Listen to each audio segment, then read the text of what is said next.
Sa mga kamaster, so update tayo sa ating project na ginawa dito sa Mactan. Malapit lang to sa pinag-awayan ni Magellan at saka ni Lapu-Lapu. So yung ginawa natin dito is renovation na pinalitan natin piping board ng gypsum board.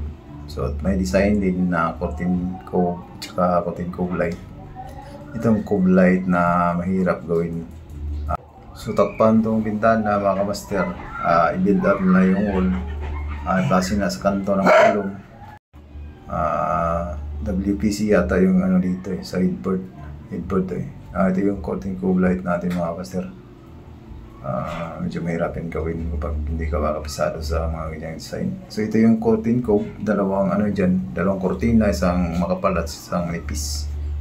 So ito naman yung ano dito, TV console. Taga ano din ang gagawa dito, taga Manila din.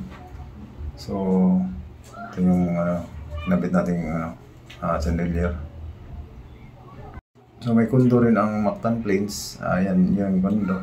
Dito yung project natin dito lang sa parang sa mga townhouses lang. As single attached, detached. Yan. Salamat tayo sa ating client kahit sa bilang at laking tiwala nila sa atin.